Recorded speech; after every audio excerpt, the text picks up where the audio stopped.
To the Christians, he is Jehovah. In Persia, he was known as Ahura Mazda, the brother of evil Ahriman. In Egypt, he was Ra, or Osiris. The Greek myths call this entity Zeus, and in Rome, he went by the name Jupiter. This being, and his quote-unquote son, is commonly associated with the sun. Here an important distinction must be made, because many have noticed a correlation between the sun and Satan. Satan, or Set, is the god of the setting sun, and so therefore his symbol is that of a black sun, as opposed to his righteous brother, who is associated with the rising sun. It is far from uncommon for occultists to associate the sun with Jesus and Osiris. It is equally common for them to associate Jesus with Osiris. In mythology, just look for the guy with the crazy brother, and you'll usually find Jehovah. Of course, most Christians would find it hard to believe that they are engaged in the worship of Zeus and Osiris, maybe even taking offense to such a statement.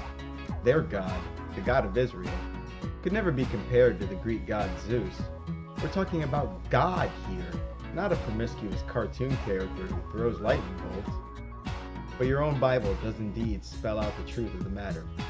In the book of Revelation, chapter 9, verse 11, we read, "And they had a king over them, which is the angel of the bottomless pit, whose name in the Hebrew tongue is Abaddon, but in the Greek tongue hath his name Apollyon."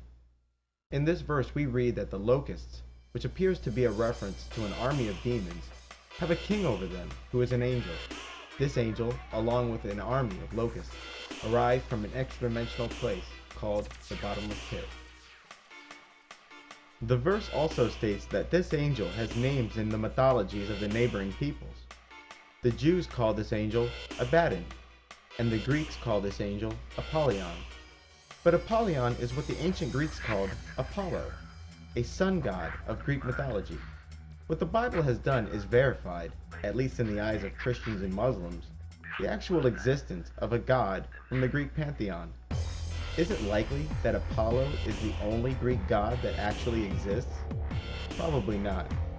What's more likely is that many, if not all, the characters from the Bible have corresponding names in Greek mythology. But even though the characters correspond, the perspective of villains and heroes appears to have been inverted, as though retold through the eyes of a modern-day Satanist. In Greek mythology, Zeus is the tyrant lord of Mount Olympus, who is promiscuous, jealous, and a rapist, whereas Prometheus, who is also Azazel and Lucifer, is the creator and champion of mankind, highly intelligent, and can easily deceive Zeus.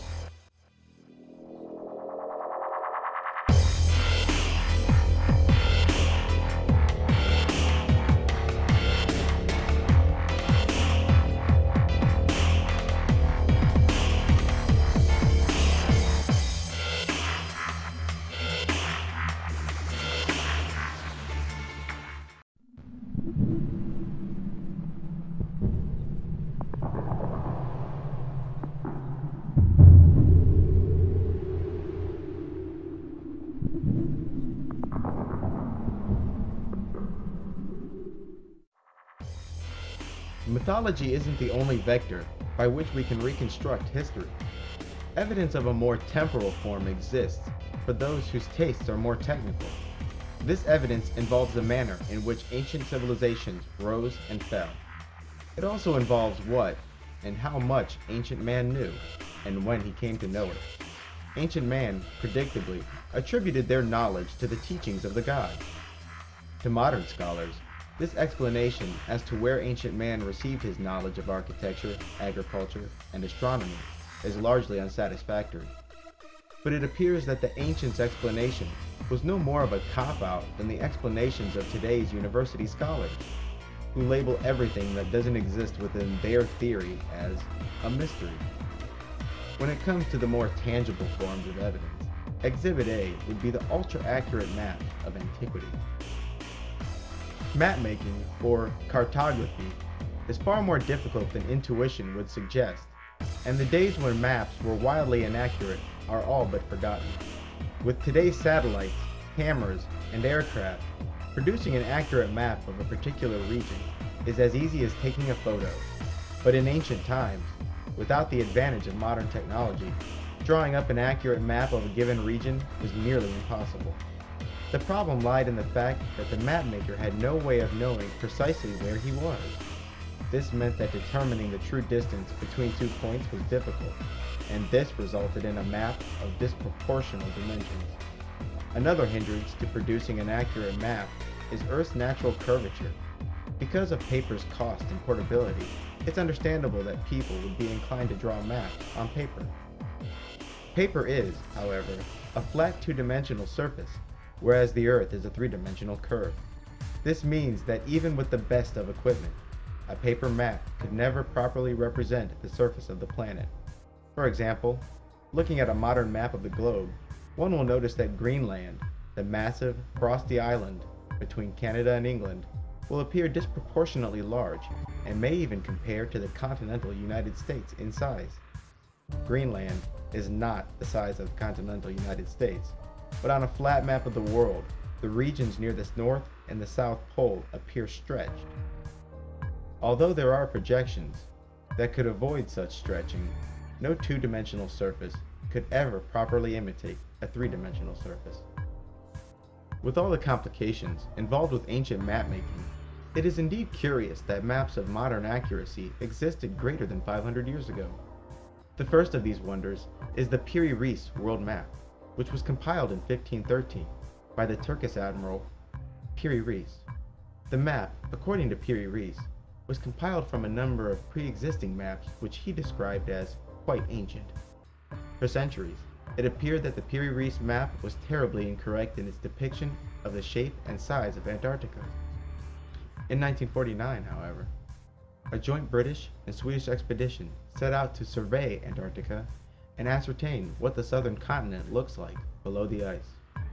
Later, in the early 1960s, it was noticed by a man named Charles Hapgood that the Piri Reis map depicted the Atlantic chunk of Antarctica, not as it is in modern times, but instead showed its profile before it was enveloped in ice.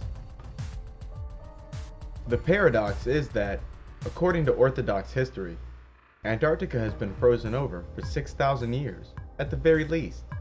Piri Reis readily admitted that his map was in fact a compilation of pre-existing maps. So how did those previous cartographers manage to accurately describe Antarctica's true shape beneath the surface of its ice? With Antarctica having been first discovered in 1820, allegedly, why did these early map makers describe the continent of Antarctica at all? Another world map, compiled by the cartographer Orontius Phineas in 1531, not only depicts Antarctica's true form beneath the ice, but it also illustrates where particular mountain ranges and rivers would be. Stranger still is the map's incredible accuracy regarding Antarctica's location relative to the southern tips of Africa and South America. How was an accurate map of Antarctica, including her location, hinterlands, and true form beneath the surface of the ice, drawn up 300 years before Antarctica was supposed to have been discovered? There are other maps that include Antarctica, aside from the Reis and Phineas maps, before the continent was first spotted. These maps too are admittedly compilations of far older maps. As stated earlier, making maps is no easy task. It requires surveying equipment and advanced mathematics. The bottom line is that the necessary knowledge and equipment was simply unavailable to these early cartographers. So where did the inspiration for these maps originate?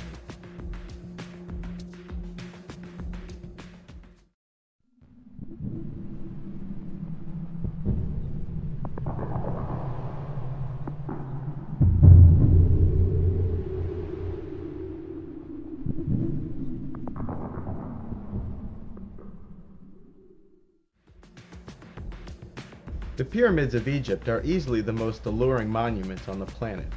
Yet it isn't their grandeur alone which tempt their visitors. It is the mystery of their creation. These massive structures surpass even the most grand architectural creations of our day, yet, according to Orthodox historians, the Giza pyramids are around 5,000 years old. Despite their grandeur, they are lacking something that the grand never lack: an elaborate and